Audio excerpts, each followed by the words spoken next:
Hi అండి. అందరికీ నమస్కారం. Welcome to my channel. ఈ వీడియోలో ప్రతి ఒక్క ప్రభుత్వ పెన్షనర్ మరియు సీనియర్ సిటిజన్లందరూ కూడా వీరి దగ్గర తప్పనిసరిగా ఉండవలసినటువంటి 3 రకాల కార్డులైతే ఉండాల్సిందే అండి. అవేంటి? ఎలా పొందాలి? వాటి వల్ల బెనిఫిట్స్ ఏంటి? ఉపయోగాలేంటి? అనే పూర్తి తాజా సమాచారాన్ని అయితే ఇప్పుడు మనం ఈ వీడియోలో తెలుసుకోబోతున్నాం. వీడియోనైతే ఎక్కడ గాని స్కిప్ చేయకుండా ఎండ్ వరకు చూసేయండి. అప్పుడే ఇన్ఫర్మేషన్ పూర్తిగా అర్థమవుతుంది. అలాగే వీడియో చూస్తున్న ప్రతి ఒక్కరు వీడియోకి లైక్ చేయండి ఫ్రెండ్స్. ఈ వీడియోని తోటి సీనియర్ సిటిజన్ లేదా పెన్షనర్ మిత్రులతో అయితే షేర్ చేయండి. కొత్తగా మన ఛానల్‌ని చూస్తున్నవారు ఇంకా ఎవరైనా సబ్స్క్రైబ్ చేసుకోనట్లయితే వెంటనే మన ఛానల్‌ని సబ్స్క్రైబ్ చేసుకోండి. సో, దీని ద్వారా నేను చేసే లేటెస్ట్ వీడియోస్ అన్నీ మీ వరకు రీచ్ అవుతాయి. ఇక ఆలస్యం చేయకుండా వివరాల్లోకైతే వెళ్ళిపోదాము. సో, ఫ్రెండ్స్ ఇక విషయానికొచ్చినట్లయితే ప్రతి సీనియర్ సిటిజన్ వద్ద తప్పనిసరిగా ఉండవలసిన 3 ముఖ్యమైన కార్డులు, వాటి పూర్తి వివరాలు. భారతదేశంలో వృద్ధుల సంక్షేమం కోసం కేంద్ర మరియు రాష్ట్ర ప్రభుత్వాలు అనేక అద్భుతమైన పథకాలను అమలు చేస్తూ ఉన్నాయి. 60 ఏళ్లు పైబడిన వారు ఈ పథకాల ద్వారా ఆరోగ్యం, ప్రయాణం మరియు ఆర్థికపరమైన ప్రయోజనాలను పొందవచ్చు. అయితే ఈ ప్రయోజనాలను పొందడానికి మీ వద్ద కొన్ని నిర్దిష్ట రకమైన కార్డులు ఉండటం తప్పనిసరి. చాలా అవసరము. ఆ యొక్క 3 రకాల కార్డులు ఏమిటి? వాటిని ఎలా పొందాలి? వాటి గురించి ఉపయోగాలేంటి? అనే విషయాలను ఇప్పుడు వివరంగా చూద్దాం. మొదటిది సీనియర్ సిటిజన్ గుర్తింపు కార్డ్ అండి. ఇది రాష్ట్ర ప్రభుత్వమే జారీ చేసే ప్రాథమిక గుర్తింపు కార్డ్ అన్నమాట. సో, మీరు అధికారికంగా సీనియర్ సిటిజన్ అని చెప్పడానికి ఇది ముఖ్యమైన ఆధారం అవుతుంది. సో, మరి ఈ యొక్క కార్డును ఎవరు జారీ చేస్తారు అంటే సంబంధిత రాష్ట్ర ప్రభుత్వం. ఉదాహరణకు ఏపీలో అయితే ఏపీ రాష్ట్ర ప్రభుత్వం ఆ విధంగా. సో, అర్హత ఏమి అంటే 60 సంవత్సరాలు నిండిన వారికి ఈ కార్డ్ అనేది జారీ చేస్తారు. Aadhaar card based date of birth ప్రకారంగా. ఇకపోతే కార్డును ఎలా పొందాలి అంటే ఎక్కడ దరఖాస్తు చేసుకోవాలి? మీ సమీపంలోని గ్రామ లేదా వార్డు సచివాలయం లేదా మీ సేవా కేంద్రంలో అయితే మీరు అప్లై చేసుకోవాల్సి ఉంటుంది. మరి ఇది అప్లై చేయాలంటే ఏమేమి డాక్యుమెంట్స్ అంటే ఏమేమి పత్రాలు కావాలి అన్నట్లయితే Aadhaar card, passport size photo, blood group వివరాలు ఈ 3 ఉంటే సరిపోతుందండి. ఎందుకంటే ఆధార్ బేస్డ్ కాబట్టి ఆధార్‌లో ఉన్నటువంటి డేట్ ఆఫ్ బర్త్ ఆధారంగా మనకు సీనియర్ సిటిజన్ కార్డ్ అనేది వాళ్ళు పాస్‌పోర్ట్ సైజ్ ఫోటో పెట్టి సో, ఈ వివరాలు తదితర వివరాలు, ఫోను నంబర్ కూడా అవి అడుగుతారు. సో, వాటితో మనము సులభంగా మన యొక్క సీనియర్ సిటిజన్ కార్డ్‌నైతే తీసుకోవచ్చనమాట. మరి అప్లికేషన్ ప్రాసెస్ అనేది ఎంతసేపు పడుతుంది? అంటే ఈ అప్లికేషన్ ప్రాసెస్ అనేది ఏం పెద్ద టైం తీసుకోదండి. సో, వివరాలు సరిగ్గా ఉంటే కేవలం 10-15 నిమిషాల్లోనే కార్డ్ అనేది జారీ చేస్తారు. కుటుంబ సభ్యులు వెళ్లి కూడా దీన్ని తీసుకోవచ్చు. ఎవరైతే వృద్ధులు వాళ్ళు వెళ్ళలేకపోయినా వారి స్థానంలో ఉండి వేరే వారు కూడా వారి వివరాలు ఇచ్చి తీసుకోవచ్చనమాట. ఇక ప్రధాన ప్రయోజనాలు. దీనివల్ల ప్రయాణ రాయితీలు ఉంటాయి. అంటే ఏపీఎస్ఆర్టీసీ వంటి బస్సుల్లో జిల్లా దాటి ప్రయాణించేటప్పుడు టికెట్ ధరలో 25% వరకు రాయితీ లభిస్తుంది. సీనియర్ సిటిజన్ కార్డ్ గనక చూపించినట్లయితే. సీనియర్ సిటిజన్ కార్డ్ ఉన్నప్పుడు ఆధార్ కార్డ్ అవసరం లేదండి. ఇక రెండవది రైల్వే ప్రయాణం. ప్రస్తుతం రైల్వే టికెట్లలో రాయితీలు తాత్కాలికంగా ఆపివేసినారు గానీ ఆపివేశారు. లేదంటే టికెట్లలో గూడా మనకు బస్సులో మాదిరిగా అయితే 40% వరకు డిస్కౌంట్ ఉండేది. దాన్ని మళ్ళీ తిరిగి తీసుకురావాలనైతే ఆలోచిస్తున్నారు. సో, అది గనుక మళ్ళీ ప్రారంభమైనట్లయితే సో, యథావిధిగా 40% రాయితీ లభిస్తుంది. అలాగే ప్రెజెంట్ అయితే లోయర్ బెర్త్ కేటాయింపులో వృద్ధులకు మొదటి ప్రాధాన్యత అయితే ఇస్తున్నారు. సో, ఇక్కడ ఉపయోగపడుతుంది. ఇక మూడోది బ్యాంకింగ్ సెక్టార్‌లో ఉపయోగపడుతుందండి. ఎలాగంటే ఫిక్స్డ్ డిపాజిట్ ఎఫ్‌డి పైన సాధారణ పౌరుల కంటే సీనియర్ సిటిజన్‌ల కార్డు లేదంటే సీనియర్ సిటిజన్‌లకి 0.5% అదనపు వడ్డీ లభిస్తుందన్నమాట. ఇకపోతే ఇన్‌కమ్ టాక్స్ కూడా మనకు సీనియర్ సిటిజన్‌లకు కొన్ని ఎగ్జామ్షన్స్ ఉంటాయన్నమాట. సో, ఆదాయపు పన్ను చట్టం ప్రకారంగా సీనియర్ సిటిజన్‌లకు పన్ను మినహాయింపు పరిమితిని సాధారణ వ్యక్తుల కంటే ఎక్కువగానే ఉంటుంది.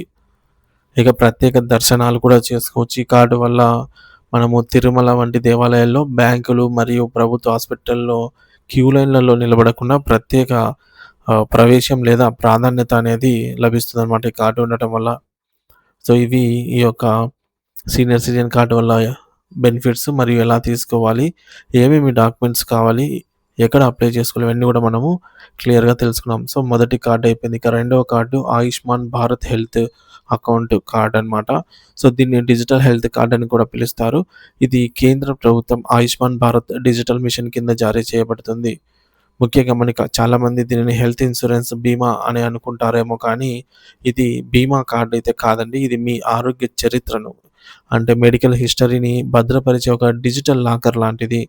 ఈ కార్డును ఎలా పొందాలి అంటే, ముందుగా అర్హత ఆధార్ కార్డు ఉన్న ప్రతి భారతీయ పౌరుడు గూడా ఈ కార్డును దరఖాస్తు చేసుకోవచ్చనమాట. ఎక్కడ దరఖాస్తు చేసుకోవాలి అంటే, మీ సేవ ఇంటర్నెట్ లేదా మీ మొబైల్‌లో కూడా ఈ మేరకు ఈ కార్డునైతే ఉచితంగా సృష్టించుకోవచ్చనమాట. ఇందుకోసం ఆధార్ కార్డ్ మరియు దానికి లింక్ అయినటువంటి మొబైల్ నంబర్ ఓటీపీ కోసం ఈ 2 అయితే సరిపోతుంది. మొబైల్‌లో కూడా మనం జనరేట్ చేసుకోవచ్చు ఈ కార్డును. ఈ కార్డ్ యొక్క ప్రయోజనాలేంటంటే, పేపర్‌లెస్ రికార్డు. మీ పాత ఆపరేషన్ వివరాలు, స్కానింగ్ రిపోర్ట్‌లు, మందుల చీటీలు అన్నీ కూడా డిజిటల్ రూపంలో ఇందులో ఉంటాయి. సులభమైన వైద్యం కోసం. ఎందుకంటే, మీరు డాక్టర్ దగ్గరికి వెళ్ళినప్పుడు పెద్ద పెద్ద ఫైల్‌లు మోసుకెళ్లాల్సిన పని లేదు ఇక మీదట. ఏబీహెచ్ఏ నంబర్ చెబితే చాలు, డాక్టర్లు మీ అనుమతితో మీ ఆరోగ్య చరిత్రను చూసి సరైన చికిత్సను అందిస్తారు. అత్యవసర సేవలు. అనుకోని ప్రమాదాలు జరిగినప్పుడు పేషెంట్ ఆరోగ్య స్థితిని, బ్లడ్ గ్రూప్‌ని డాక్టర్లు త్వరగా తెలుసుకోవడానికి ఈ యొక్క నంబర్ ఉంటే సరిపోతుంది. మెడికల్ హిస్టరీ అనేది బయటపడుతుంది. అంటే బ్లడ్ గ్రూప్ ఇలాంటివి కూడా. ఇక మూడవ కార్డు ఆయుష్మాన్ భారత్ ప్రధాన్ మంత్రి జన్ ఆవాజ్ ఆరోగ్య యోజన పీఎంజేఏవై కార్డ్ అండి. ఇది అసలైన ఉచిత ఆరోగ్య బీమా కార్డు. పేద మరియు మధ్యతరగతి కుటుంబాలకు కార్పొరేట్ వైద్యం అందించే అద్భుతమైన పథకం ఇది. తాజా అప్డేట్ ప్రకారంగా 70 సంవత్సరాలు పైబడిన వారికి ఇది లభిస్తుంది.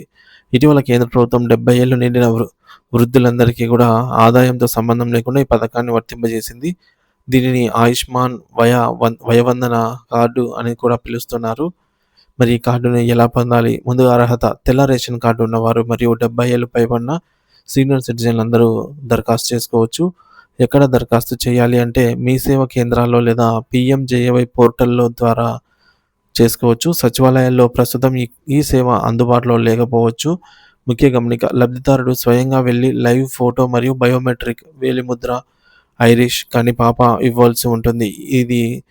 ఈ ప్రక్రియ అనేది ముఖ్యం కాబట్టి స్వయంగా అప్లికేషన్ ఎవరైతే ఆహ్, చేసుకుంటున్నారో వారు ఖచ్చితంగా వెళ్ళాల్సిందే అన్నమాట అప్లికెంట్. ఎందుకంటే, ఈ యొక్క ఐరిష్, బయోమెట్రిక్ తీసుకోవడం వల్ల మోసాలను అరికట్టడానికి సులువవుతుంది. కాబట్టి ఈ యొక్క ప్రాసెస్ పెట్టారు. మరి దీనివల్ల ప్రయోజనాలు ఏంటి అంటే, ప్రధానంగా 5,00,000 ఉచిత వైద్యం అందుతుందండి. సంవత్సరానికి 5,00,000 వరకు ప్రభుత్వం మరియు ఎంపిక చేసిన ప్రైవేట్ హాస్పిటల్స్‌లో ఉచితంగా చికిత్స పొందవచ్చు. వృద్ధులకు ప్రత్యేకం కవరేజ్. 70 ఏళ్లు దాటిన వారికి కుటుంబంతో సంబంధం లేకుండా ప్రత్యేకంగా 5,00,000 టాపప్ కవరేజ్ లభిస్తుంది. ఆరోగ్య భద్రత. పిల్లలపై ఆధారపడకుండా వృద్ధులు తమ ఆరోగ్య ఖర్చులను తామే భరించుకునేలాగా ఈ కార్డును ఆత్మవిశ్వాసాన్ని తెస్తుంది.